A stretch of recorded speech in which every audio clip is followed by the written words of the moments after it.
Welcome to a beginner's guide to melodic death metal. I'm your host Questy, and we're here to talk about melodic death metal. This is for beginners and for people who maybe don't know what to start with melodic death.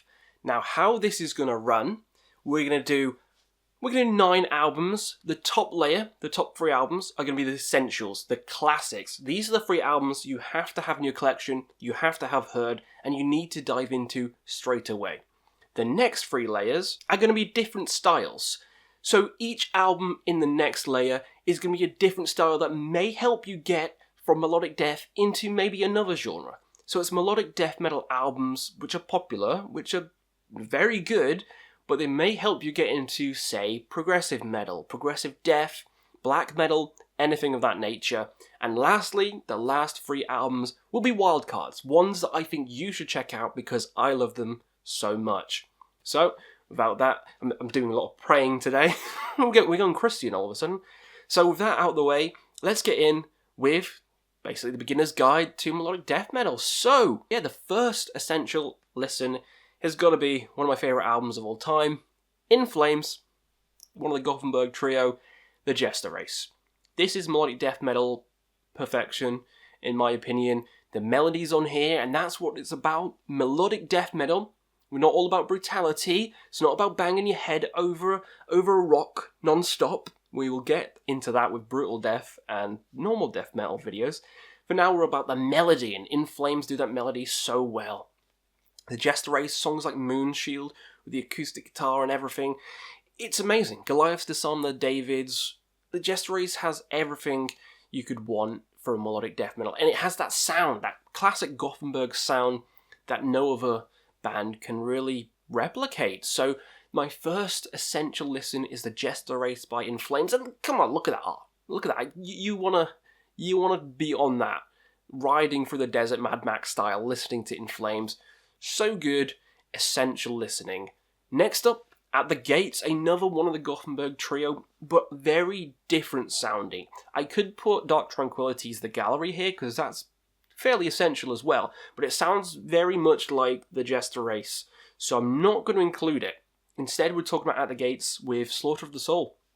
This one has a very in-your-face, more aggressive tone of it. It's more punchy, it's to the point, and it kind of, helped metalcore in a way, with like these kind of like breakdowns and stuff. So definitely an essential album. Not my favourite, I like the more moody stuff, but we're talking about essential albums, and this is an essential. A lot of people's favourite, in fact, melodic death metal album. So I've got to talk about At the Gates, one of the best melodic death metal bands, and I've got to talk about Slaughter of the Soul. So you've got to listen to it. It's more heavy, it's more aggressive, and it's more in your face. And lastly, for the classics, come on. We're going to go to England, we're going to my neck of the woods for some Carcass. This is melodic death metal. They pretty much pioneered the genre. Melodic death metal, Carcass with Heartwork. From the kind of death grind roots all the way up until Heartwork, massive shift change, massive melodies, just machine-like riffs, surgical precision. It is insanity. This is perfect. In Flames, Jester Race may be one of my favourites, maybe even be my favourite melodic death metal album, but, big bubble but, Carcass's Heartwork is the essential album, so it has to come here. So next in to the 3, the 3 divergences. We're going to go firstly with Children of Bodom's Hatebreeder. I could pick Follow the Reaper, Taste Your Poison, but for me, Hatebreeder is going to be here. The songs on here, they speak to me more. The melodies in it, I like a bit more. This one is like this neoclassical kind of style. Alexei has this kind of skill with the guitar, and he just makes the guitar weep, pretty much. Makes the guitar fly like a bumblebee. Very classical kind of orientated. If you like your classical music, you'll probably like this one. This will help people get into more neoclassical style of metal, and also he has this kind of streaky screams. So for me, Children of Bodom was one of the bands like Trail of Filth that helped me get into black metal as a whole. It's not quite black metal, but it has these raspy screams. So it is a band that could help you get into 2 different styles, neoclassical kind of style, and also black metal. Talking about screams, some people might not like the screams or the singing. For me, I really enjoyed it, and I think his playing is just melodic death metal perfection. So gotta go with Hatebreeder. Next up, for something a bit moodier, we're gonna go with Insomnium, with Shadows of the Dying Sun. Now, I could have picked a lot of Insomnium albums, but for this one, I'm gonna go with a bit more mainstream one, because some of the songs on here are a bit catchy, a bit easier to listen to. And if you can get into this one, you'll be able to love the rest of the discography. This is on the more doomy kind of side of things, more melancholic, more sorrowful side of things. So if you can enjoy this album and enjoy this band, you'll be able to get into other bands of this similar nature, some other doom metal bands maybe even get into like Hooded Menace that I'm wearing now, or anything like Catatonia, Anathema, the kind of death doom stuff, even just doom in general, Candlemass. You might be able to love it if you love something like Insomnium, very moody and sorrowful, and very beautiful. It's beautiful music, and I've got to put it on this list. Now for something a bit more fun, we had the mood out the way. Let's pump it up with Amon Amarth, Twilight of the Thunder God. Twilight of the Thunder God. You want some Norse action? Then Twilight of the Thunder God has you covered. Viking metal through and through, but it is melodic death. Come on, you can say Viking metal, but really it's melodic death with a Viking style around it. But it could help you get into those other styles with those other Viking motifs. You know, Tyr is another great example. You could even get into Bathory through this. And if you get into something like Hammerheart by Bathory through Amon Amarth, then job well done. Job well done. Just so happens that this album's a great album as well.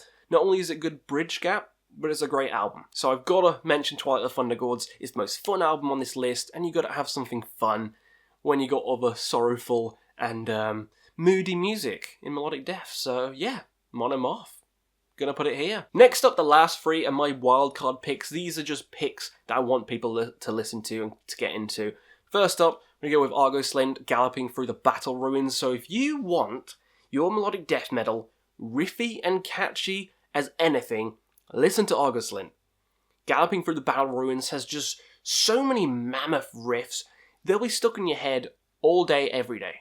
You'll be just enjoying life with this album. It's one of the greatest riff-heavy bands of all time, and in melodic death, that's hard to do.